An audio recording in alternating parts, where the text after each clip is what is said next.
गांव वाले चौबल में इकट्ठा है, किसी अनकही डर से कांपते हुए। आज फिर दहाड़ सुनाई दी है और इस बार पहले से ज्यादा करीब से। कोई तो है, कुछ तो है जो रात में इंसान नहीं रहता। मैंने दरवाजे पर परछाई देखी थी, इंसान जैसी, पर उसकी चाल, उसकी आवाज किसी जानवर जैसी नहीं थी। हर डर का स्रोत होता है और इस गांव में वो स्रोत छिपा नहीं है। कोई है जो तुम्हारी आंखों के सामने भी दिखकर अदृश्य हो जाता है। गांव में सन्नाटा। राघव आगे आता है, आंखें लाल, थका हुआ, जैसे खुद से लड़ रहा हो। तुम यहाँ की नहीं लगती, पर मेरी बात सुनो। रात को घर में रहना। यहाँ अंधेरा सिर्फ अंधेरा नहीं है, और अगर रात में मुझे कहीं देखो तो मुझसे दूर रहना। क्यों? डर मुझसे होना चाहिए या तुमसे? इस सवाल का जवाब मेरे पास नहीं, पर तुम मेरे पास मत आना, रात को मत आना। राघव दूर चला जाता है और शर्वना की आंखों में पहला शोक जन्म लेता है। घना जंगल, सब तरफ अंधेरा चुपचाप सांस ले रहा था। अगर ये राक्षस इंसान के बीच है तो रास्ता जरूर यहीं से निकलता है। वो धरती पर मंत्र फुसफुसाती है, नीचे चमकाता चक्र बनता है। अचानक चक्र कांप उठता है। राक्षस इसी रास्ते से चलकर आता है। दूर से गौरी हिचकती हुई आती है। बीबी, मैं डरी हुई हूँ। मैंने रात को किसी आदमी को देखा, पर वो इंसान जैसा होते हुए भी कुछ और था। उसकी सांसें जैसे पत्थर गिर रहे हों। तुम किसे शक के घेरे में देखती हो? हरिया, क्योंकि वो अचानक गायब हो जाता है। चंदा, क्योंकि उसकी आंखें रात को अलग दिखती हैं। और राघव, क्योंकि वो जैसे खुद को किसी अदृश्य जंजीर से खींच रहा हो। अचानक दूसरी दहाड़। उसी समय राघव गांव में नहीं मिलता। तो क्या राघव ही वही है? सुबह की हल्की धूप में पत्तियों पर पड़ी चांदी की पायल चमक रही थी। अरण्या, ये नाम इस पायल पर क्यों उकेरा है?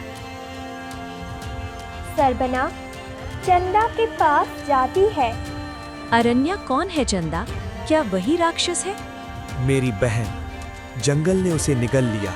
वो गई थी और जब लौटी वो वही नहीं थी। उसके पीछे काली हवा चलने लगी और श्राप उतर आया। क्या वही राक्षस है? नहीं, उसने श्राप दिया, पर राक्षस कोई और है। राघव उस श्राप के वश में है, दोषी नहीं है। सरबना के मन में नया सवाल उठता है। तभी जंगल से काली धुंध उठती है और अरण्य सामने प्रकट होती है। अरण्य की उपस्थिति से जंगल की हवा ठंडी पड़ जाती है। तुम सच जानना चाहती हो नागिन? सच उतना आसान नहीं जितना तुम सोचती हो। राघव राक्षस है या कोई और? राघव केवल रास्ता है। असली राक्षस उस रास्ते से चलता है। तो असली कौन है? अरण्या चुप। उसके चेहरे पर दर्द और रहस्य दोनों है। फिर वो धीरे से चंदा की ओर देखती है। चंदा के शरीर कांपता है। हड्डियां गूंजने की आवाज, त्वचा फटती है। चंदा? यही वह दैत्य है जिसे अंधेरी शक्ति ने चुना। राघव को बस हमेशा तुम्हें गलत दिशा में रखने के लिए इस्तेमाल किया गया था।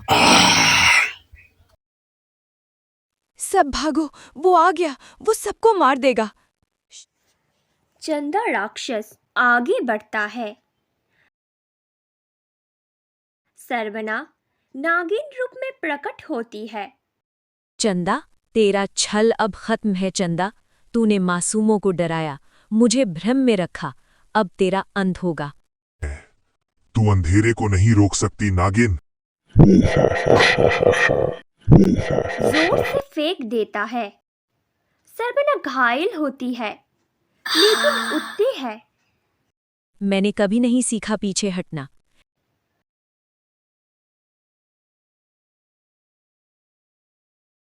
राघव छटपटा रहा है।